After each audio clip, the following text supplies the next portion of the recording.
Ya, pemirsa, untuk membahas bagaimana dinamika rekapitulasi suara nasional yang rencananya akan diumumkan pada hari ini, kita akan bahas bersama narasumber kami. Sudah ada Ketua Bawaslu 2017-2022, ada Pak Abhan, dan juga ada peneliti Perludem, Mas Heroik Pratama. Assalamualaikum, selamat pagi, Mas Heroik. Nah, ini kita sapa Mas Heroik dahulu deh, sambil nunggu Pak Abhan ya. Mas Heroik, Anda dan kita semua menunggu ya kejutan apa yang nantinya akan disampaikan oleh KPU, meskipun sebagian orang mungkin tidak menganggap ini sebuah kejutan ya.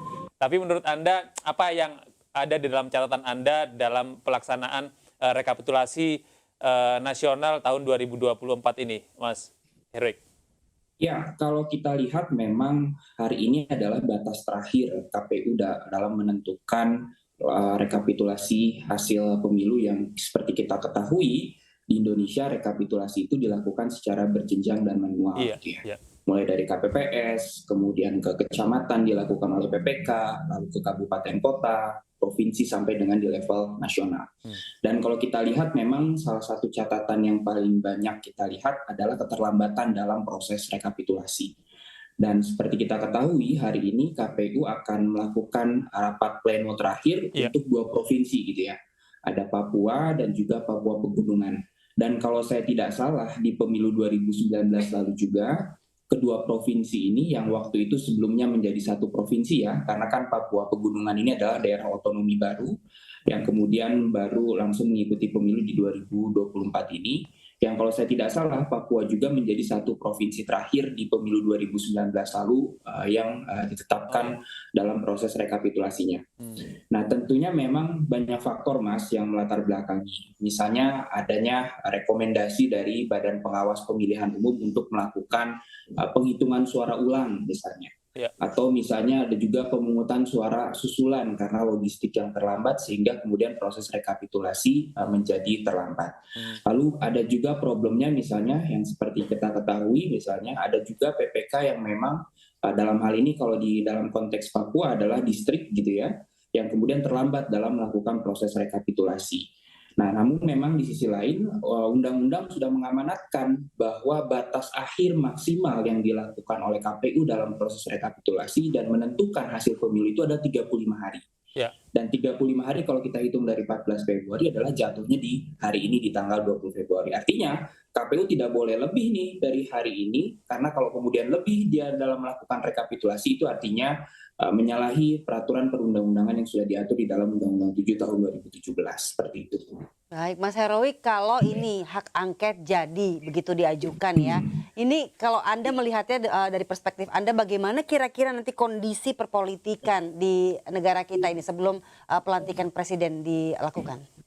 Sebetulnya kan hak angket bukanlah fenomena baru ya dalam konteks politik Indonesia. Sebelum-sebelumnya baik Presiden Jokowi, Presiden Susilo Bambang Yudhoyono dan seterusnya itu juga sudah pernah mengalami hak angket di DPR begitu ya. Dan saya kira itu menjadi satu prosedur yang legal di mana kemudian menjadi kewenangan dari lembaga legislatif kita, dalam hal ini adalah DPR. Nah, kalau kemudian kita lihat dalam konteks pemilu, apakah kemudian ini akan mendelegitimasi atau kemudian justru semakin memperkuat legitimasi hasil pemilu? Nah, tentunya nanti kita akan lihat dari hasil hak angket tersebut begitu ya. Karena kan kemudian di hak angket tersebut akan kemudian dibedah secara lebih spesifik, dielaboratif lebih spesifik gitu ya, diidentifikasi lebih jauh apa yang kemudian menjadi persoalan-persoalan khususnya yang menyangkut eksekutif, di mana kemudian lembaga DPR dalam hal ini punya fungsi pengawasan di mana terhadap kerja-kerja dari lembaga negara, salah satunya adalah pemerintah seperti itu. Nah, kalau kemudian dilihat dalam konteks aspek pemilu, saya kira dalam koridor pemilu, dalam konteks electoral system justice gitu ya, sistem keadilan pemilu, hak angket memang berada di luar koridor itu. Tetapi kemudian hak angket punya aspek yang secara lebih spesifik gitu ya, untuk melihat lebih jauh persoalan-persoalan yang terjadi di dalam pemilihan umum. Karena kan kalau di dalam pemilu, jika ingin ada yang tidak puas terhadap hasil pemilu, maka nanti dia akan ke Mahkamah Konstitusi. menjadi satu jalur terakhir peradilan yang kemudian nanti akan menyelesaikan perselisihan hasil pemilu di dalamnya ketika kemudian ada peserta pemilu yang tidak puas terhadap hasil pemilu tersebut, seperti itu. Ya, Mas Heroik, kalau Anda melihat hari-hari terakhir ini akademisi, pakar IT, dan sejumlah tokoh masyarakat ini kan menyuarakan banyak sekali bentuk-bentuk dugaan kecurangan ya, sehingga bisa jadi sebuah cara untuk mendelegitimasi hasil dari pemilu 2024. Menurut Anda seperti apa dengan adanya pengumuman yang akan dilakukan oleh KPU hari ini? Ya, kalau kita lihat dari pengumuman yang akan dilakukan, sebetulnya kan ketika proses rekapitulasi itu sudah dilakukan di level nasional, banyak ya kemudian interupsi dan juga koreksi dari para saksi yang mengikuti proses rekapitulasi berjenjang, termasuk yang pada tahap akhir dilakukan pleno di KPU RI, seperti itu ya. Dia sudah memaparkan berbagai bukti dan bahkan kalau kita lihat memang kan rekapitulasi itu salah satunya ketika ada ketidaksesuaian maka akan dilakukan tindakan korektif di dalamnya begitu. Selama kemudian ada bukti yang cukup kuat. Dalam hal ini misalnya ketika dia ada formulir C-nya atau formulir rekapitulasi di tingkat berikutnya, ketika ada kesalahan penghitungan, maka kemudian akan dilakukan koreksi di tahap rekapitulasi level atasnya. Nah, apa yang kemudian disuarakan oleh akademisi dan juga para praktisi, organisasi masyarakat sipil, saya kira itu akan bermuara di Mahkamah Konstitusi nanti. Nanti sejauh mana kemudian Mahkamah bisa memberikan jalan seadil-adilnya dalam proses perselisihan sengketa hasil pemilu. Tapi di sisi lain yang perlu dilihat juga begitu ya, bagi para pemohon ini adalah para peserta pemilu yang kemudian keberatan dengan hasil pemilunya dan kemudian mempersoalkan ke Mahkamah Konstitusi, dia harus memiliki bukti yang kuat begitu. Nah, ini menjadi satu aspek penting gitu ya. Kalau kita ingin menguji banyaknya kecurangan dan pelanggaran, maka tahap akhirnya ada di Mahkamah Konstitusi yang kemudian itu harus dipaparkan dengan bukti. Tapi ada ujungnya nggak, Mas Heroik, lihatnya dari hak angket ini? Kalaupun ada bukti-bukti yang disodorkan begitu ya, ada ujungnya nggak nih nanti? Ya, kalau pertama, kalau dari segi hasil pemilu, itu kan muara akhirnya adalah di Mahkamah Konstitusi. Karena tidak ada jalan lain bahwa dalam konteks mempersoalkan hasil pemilu adalah di Mahkamah Konstitusi. Itu yang kemudian diatur di dalam Undang-Undang 7 2017 kita.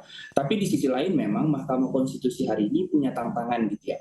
Soal kredibilitas, kemudian trust dari publik gitu ya. Seperti kita ketahui ya ada banyak persoalan di belakang gitu ya ketika proses pemilu berlangsung. Nah, tahap ujian akhir Mahkamah Konstitusi untuk menjaga marwahnya dan independensinya adalah di tahapan sengketa hasil pemilu. Nah, jadi kalau ditanya kemudian ujungnya adalah dalam proses hasil pemilu adalah di Mahkamah Konstitusi. Tapi kalau kemudian dalam hak angket, nah ini yang nanti kita akan lihat begitu ya. Tetapi saya kira yang menjadi penting adalah dalam hak angket itu bagaimana kemudian data-data terhadap dugaan kecurangan itu kemudian bisa dibuka di sana. Kan partai-partai politik yang kemudian mengusulkan hak angket adalah peserta pemilu. Yang tentunya saya yakin punya bukti yang itu kemudian perlu disebarluaskan seperti itu. Tapi memang di sisi lain kita punya persoalan di pemilu kita hari ini soal kinerja dari lembaga pengawas pemilu kita, Badan Pengawas Pemilihan Umum, yang saya kira itu tidak cukup optimal dalam melakukan penegakan hukum pemilu di pemilu 2024 ini. Padahal Bawaslu merupakan satu lembaga khusus yang dibentuk dalam konteks pemilu di Indonesia untuk menegakkan keadilan pemilu selama tahapan proses pemilu. Baik. Nah, misalnya kita tahu banyak laporan, tetapi kemudian tidak ditindaklanjuti secara optimal oleh Bawaslu kita. Ya, Mas Heroik, ini terakhir Mas Heroik. Kalau Anda tadi menyebut bahwa sebagian orang menilai integritas MK yang jadi ujung tombak dari penyelesaian sengketa nantinya ya, itu sudah mengalami kemerosotan begitu ya. Dan kemudian apakah Anda bisa meyakinkan kepada kami ada sedikit saja optimisme terhadap lembaga yang bisa kita jadi salah satu lembaga ini ya, yang bisa kita jadikan standing point gitu untuk menciptakan semangat atau paling tidak semangat lah ya untuk menciptakan pemilu kita yang luber, jujur dan adil. Ya, betul sekali Mas, bahwa tahapan akhir perselisihan hasil pemilu di Mahkamah Konstitusi ini menjadi satu ujian terakhir bagi Mahkamah Konstitusi untuk membuktikan kredibilitas lembaganya, integritas lembaganya, termasuk independensi lembaganya dalam menyelesaikan perselisihan hasil pemilu begitu ya. Nah, kalau kita lihat di pemilu-pemilu sebelumnya, ketika terjadi kegaduhan misalnya soal klaim kemenangan satu sama lain, tetapi ketika MK memutuskan, maka semua pihak akan menerima. Itu yang tentunya kita harapkan juga di pemilu 2024 ini. Tetapi kalau kita lihat ke belakang tadi, Ya. ada catatan-catatan, termasuk catatan dari MK-MK begitu ya di dalamnya.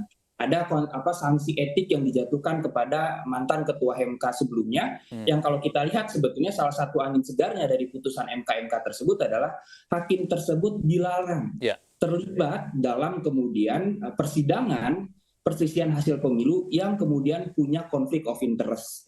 Nah, ini mungkin menjadi satu angin segar bagi publik, sedikit optimisme yang bisa kita pegang ya Mas ya.